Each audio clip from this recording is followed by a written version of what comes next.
You will hear a telephone conversation between a customer and a shop assistant. First, you have some time to look at questions 1 to 3.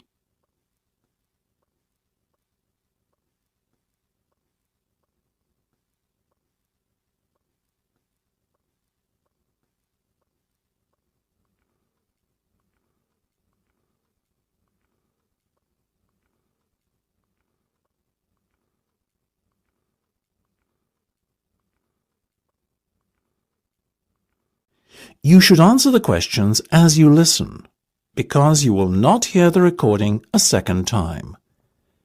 Listen carefully and answer questions 1 to 3. Good morning, Jenny's Suit Rental. Jenny speaking. How may I be of service? Hi there. My name is Max Jones. That's Jones, and I'm looking to rent a suit out for a special occasion. Certainly, Max. We charge a set fee for our services. You can either choose from our designer range and pay £50 to rent your suit out, or choose from our standard range at a cost of £25. So, what will it be? Oh, the first option, please, Jenny. £25, did you say? Unfortunately not. The designer range is twice that price. Oh, in that case, I'll take the second option. Standard, was that it? That's right. Now, before we go any further, may I ask how you intend to pay? Do you accept checks? Yes, but only in exceptional circumstances. We prefer cash or credit card. Well, as I haven't got one, does this count as those circumstances? Yes, that'll be fine. Make it payable to Jenny's Suit Rental. Will do. Before listening to the rest of the conversation, you have some time to look at questions 4 to 10.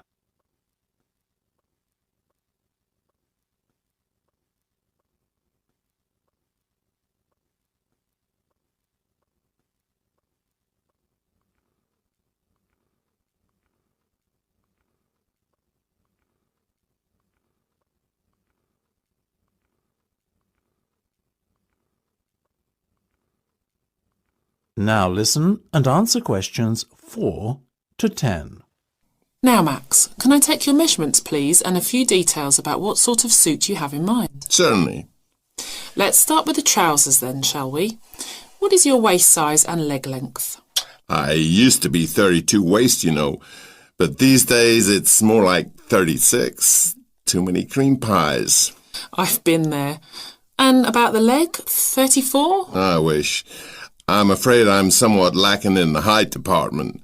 Not even a 32. 30, I'm afraid. Never mind.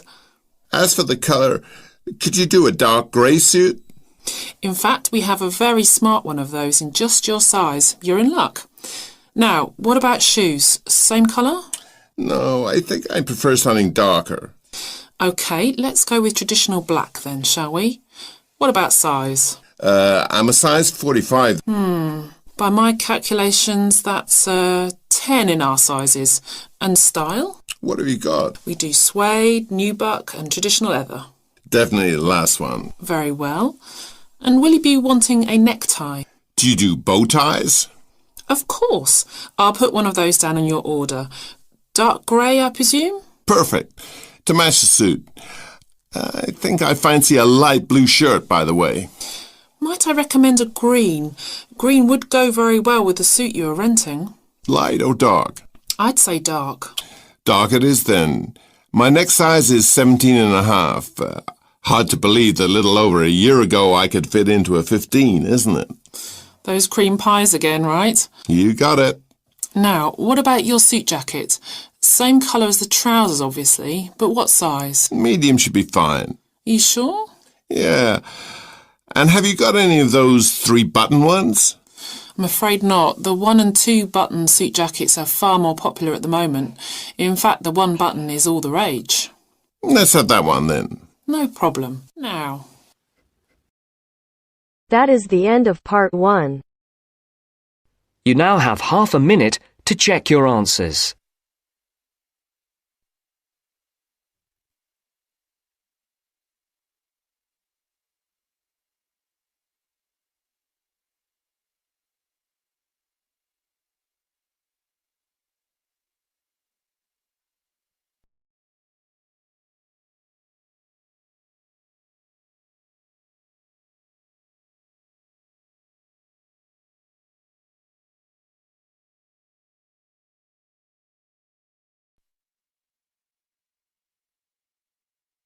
Now turns to Part 2.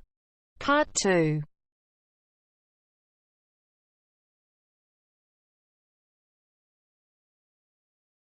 You are going to hear a conversation between two women about the health system in England. First, you have some time to look at questions 11 to 17.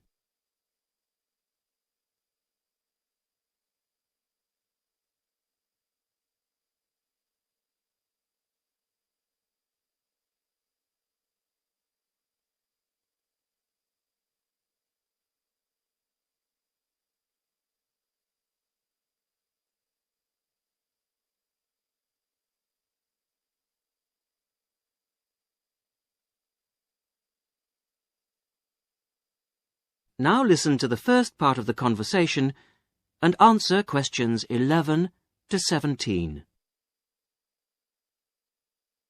Hello, Mrs. Sutton. Come in. How are you settling in next door? Have all your things from Canada arrived yet? I thought I saw a removals van outside your house yesterday afternoon. Yes, they came yesterday. We spent all day yesterday arranging them. It's beginning to feel a bit more like home now. Oh, that's good. Look, come in and sit down. Are you all right? You look a bit worried. Well, I am a bit. I'm sorry to bother you so early, Mrs. Smith, but I wonder if you could help me. Could you tell me how I can get hold of a doctor? Our daughter, Anna, isn't very well this morning, and I may have to call somebody out. She keeps being sick, and I am beginning to get a bit worried. I just don't know how the health system works here in England. All I know is that it's very different from ours back in Canada. Well, I don't know really where to start. Let me think. Well, the first thing you have to do is find a family doctor. Mm-hmm. Sometimes we call them general practitioners as well. Right. And register with him or her. If you live here, you've got to be on a doctor's list. If you're not, things can be a bit difficult. Oh. Nobody will come out to you if you're not registered. Anyway, they work in things called practices. Sort of small groups of family doctors all working together in the same buildings. Now, what you've got to do this morning is register with one of them. There are 2 practices near here, so we're quite well off for doctors in this part of Manchester. There's the Dean End Health Centre, about 10 minutes walk away. And there's another practice in South Hay. That's about 5 minutes away, going towards the town centre. We're registered at the Dean End one, but they're both okay. There are about 6 doctors in our practice and 4 in the other, so ours is quite big in comparison. And the building and everything's a bit more modern. South A is a bit old-fashioned, but the doctors are okay. Their only problem is that they don't have a proper appointment system. Sometimes you have to wait for ages there to see someone. Anyway, you go to the receptionist in whichever health centre and ask her to register you with a doctor there. You have to fill in a form, but it doesn't take long. Ours is called Dr. Jones, and we've been going to him for years. Ever since we moved here 15 years ago. I wouldn't say he's brilliant, but I suppose he's all right, really. We're used to him now. They say he's very good with elderly people, but he does tend to get a bit impatient with children. Listen, the one who's supposed to be really good with small children is Dr. Shaw. I've heard lots of people say that. She's young and she's got small children of her own, so you could try registering with her. And if her list's full, I heard somebody say the other day that there's a really nice young doctor at South Hay, a Dr. Williams. He holds special clinics for people with back trouble, but that's not really your problem, is it? Now you have some time to look at questions 18 to 20.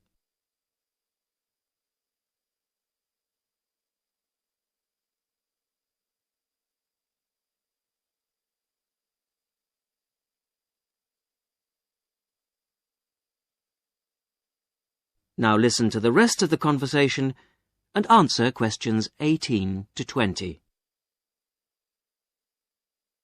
If you want a doctor to visit you at home, you have to ask for a home visit.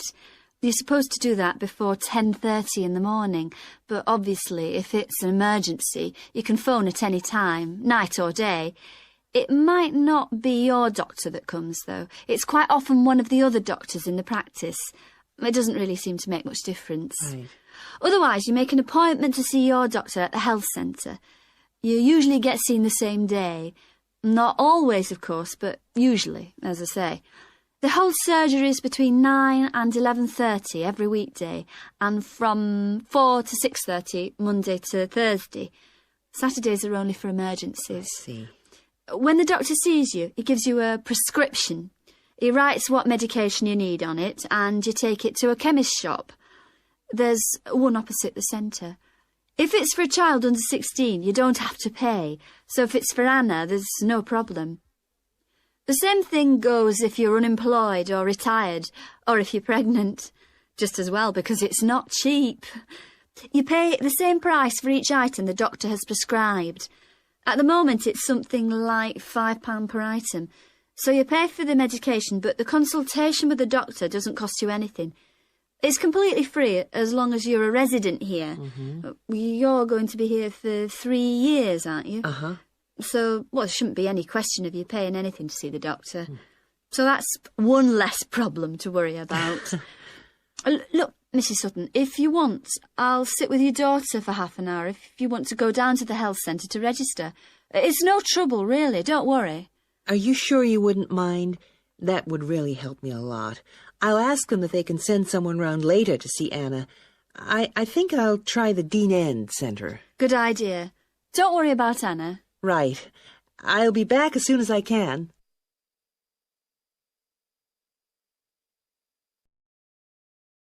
That is the end of part 2. You now have half a minute to check your answers.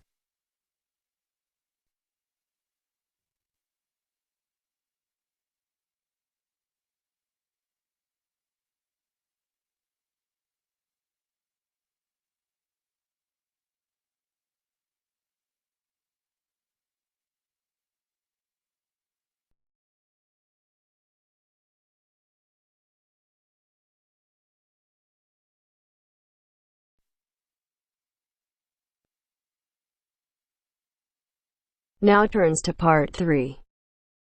Part 3. Richard Murray, a zoologist and popular TV personality, has been giving a talk on endangered species of wildlife to members of the Young Conservationists Association in a small town in the south of England.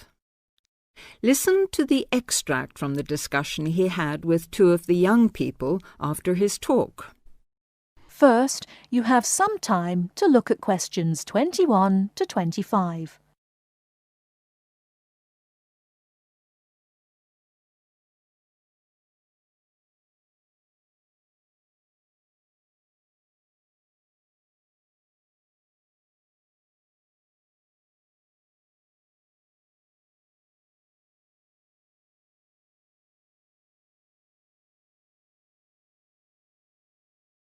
Now listen carefully and answer questions 21 to 25.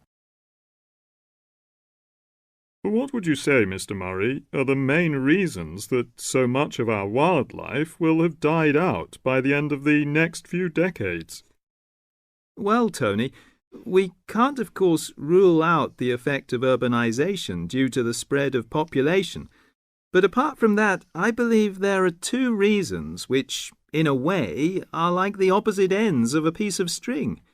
If you tie a knot in that piece of string, you end up with a circle, and whichever way you go round, it's going to turn out to be the same.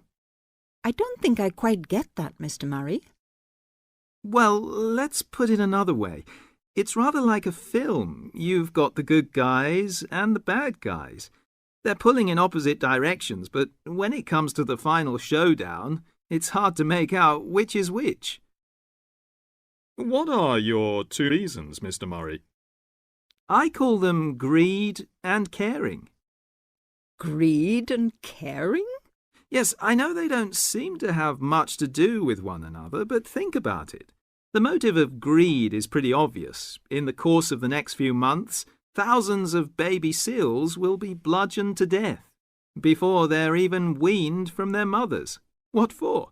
For the sale of their skins at inflated prices to please the vanity of a few and line the pockets of the killers. Crocodiles will be slaughtered to provide shoes and handbags for the rich.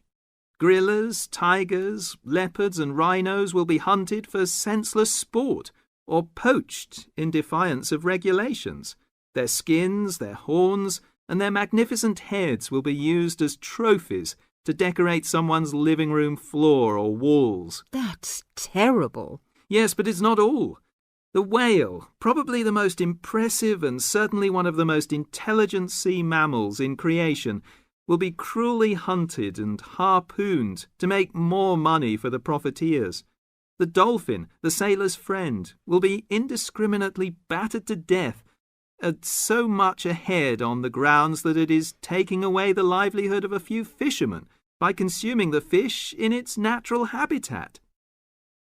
But surely, Mr. Murray, we do have to keep warm. We need whale oil and ambergris.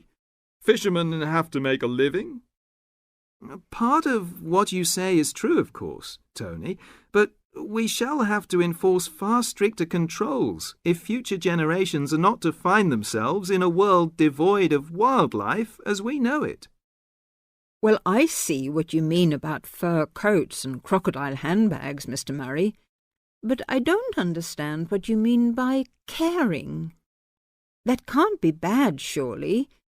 I mean, I thought we were supposed to be living in a caring society. Well, so we do, in a way. The trouble is, there are so many well-intentioned people who start out with the best possible motives of trying to protect or immunize us from this, that, or the other in the most effective way at the quickest possible rate. But in their enthusiasm, they lose sight of the long-term consequences. It's only very gradually that the danger to other forms of life, including humans, comes out. Not to say leaks out, and by that time it'll probably be too late to do much about it.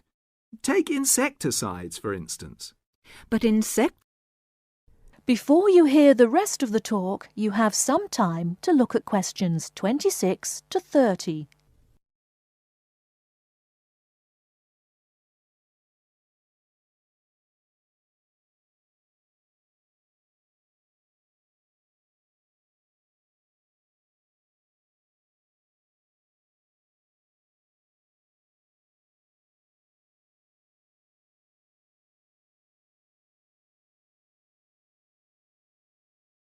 Now listen and answer questions 26 to 30. But insecticides protect crops from pests. They destroy disease-carrying mites and creepy crawlies like cockroaches. True, but nature has a way of developing her own immunity against insecticides and other pest controls, with the result that the biologists are driven to inventing stronger and stronger compounds, which, though they may annihilate the pest, nevertheless permeate the environment, are assimilated by plant and animal life, and become absorbed by the soil. Countless innocent creatures, the beaver or the mole, for example, are performing a useful task in the natural control. The alarming prospect is that as these poisons enter the foods we eat, and consequently our own systems, they'll find their way into the body of the pregnant mother and into her milk, offering incalculable risks to the unborn or newly born infant. In spite of all our technological expertise, our time is running out. We're virtually destroying ourselves. That is the end of part 3. You now have half a minute to check your answers.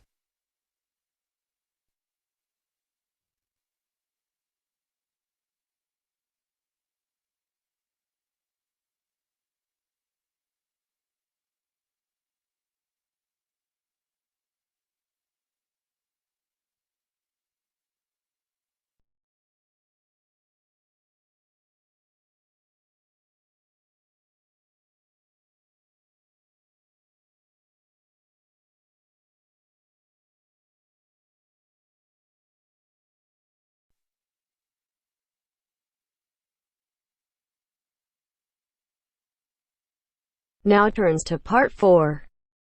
Part 4. You will hear a postgraduate psychology student talking to other students about a job satisfaction study he has investigated. Before you listen, you have some time to look at questions 31 to 40.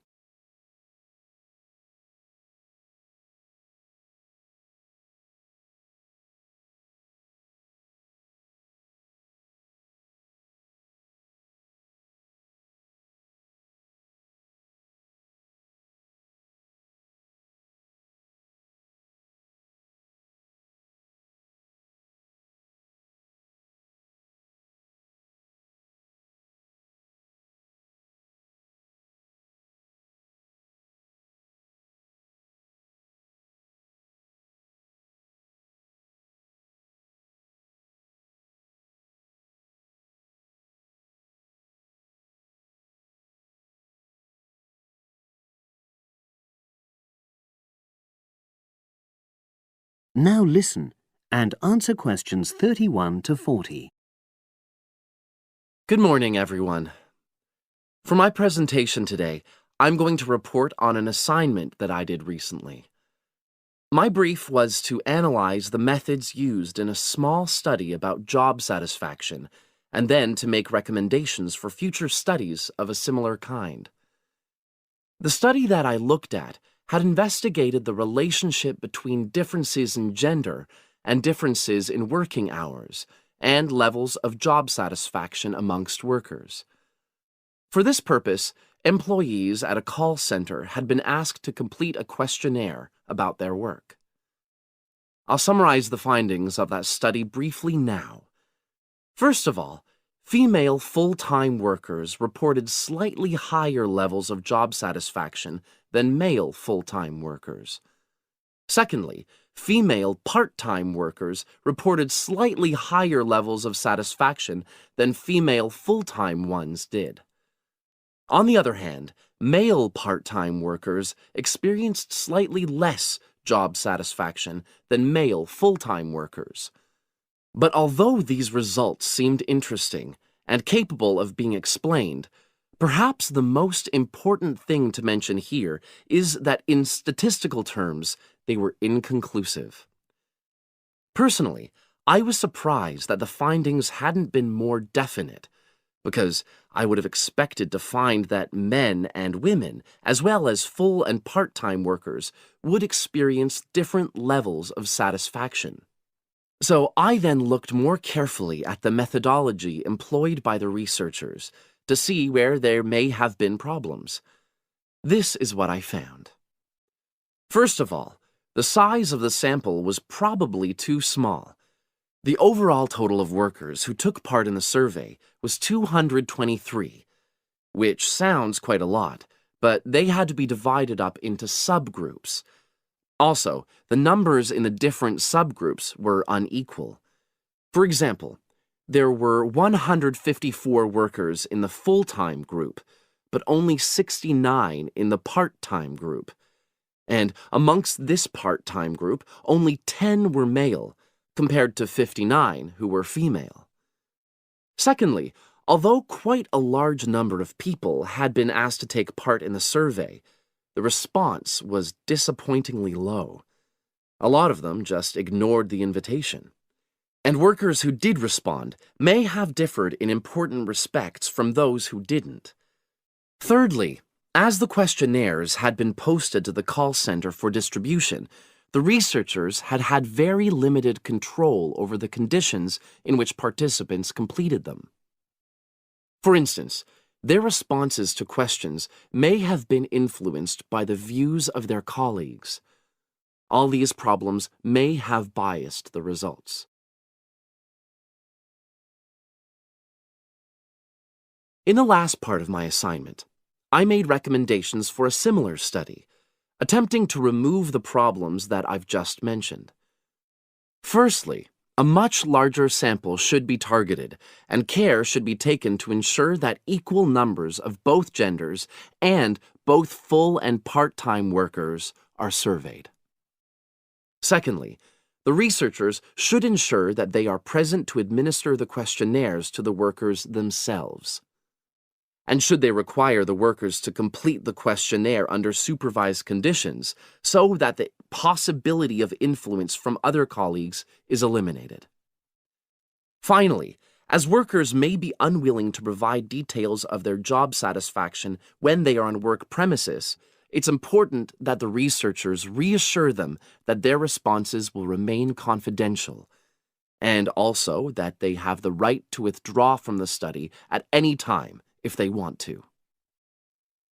By taking measures like these, the reliability of the responses to the questionnaires is likely to be increased, and any comparisons that are made are likely to be more valid.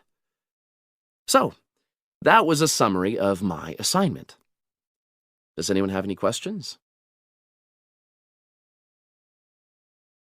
That is the end of part 4.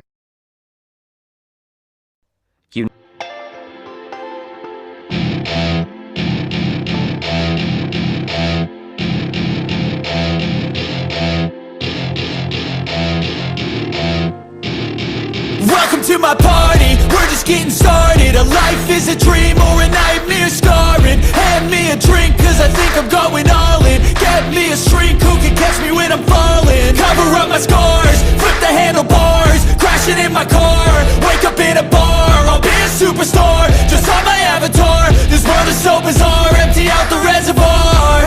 Yeah, I'm taking 6 shots, yeah, straight to the face. And I wanna get lost, I'm sick of this place. Don't know how to stop when I'm feeling this way. So I'm taking 6 shots till I'm feeling okay.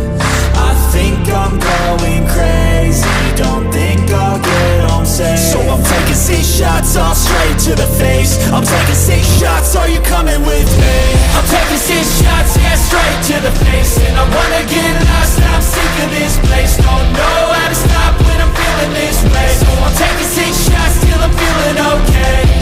I think I'm going crazy, don't think I'll get home safe. So I'm taking 6 shots, all straight to the face. I'm taking 6 shots, are you coming with me?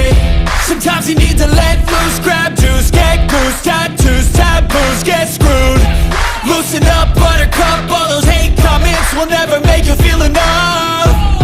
We're all adequate graduates, hearts full of calluses, but we know calculus. Damn, ain't that fabulous? Can't wait to apply all those mathematicus. But we can't get a job that pays us enough. I'm about to pop off. Fuck you, you're lost. We all know that we never really want a boss. So I'ma do what I want to.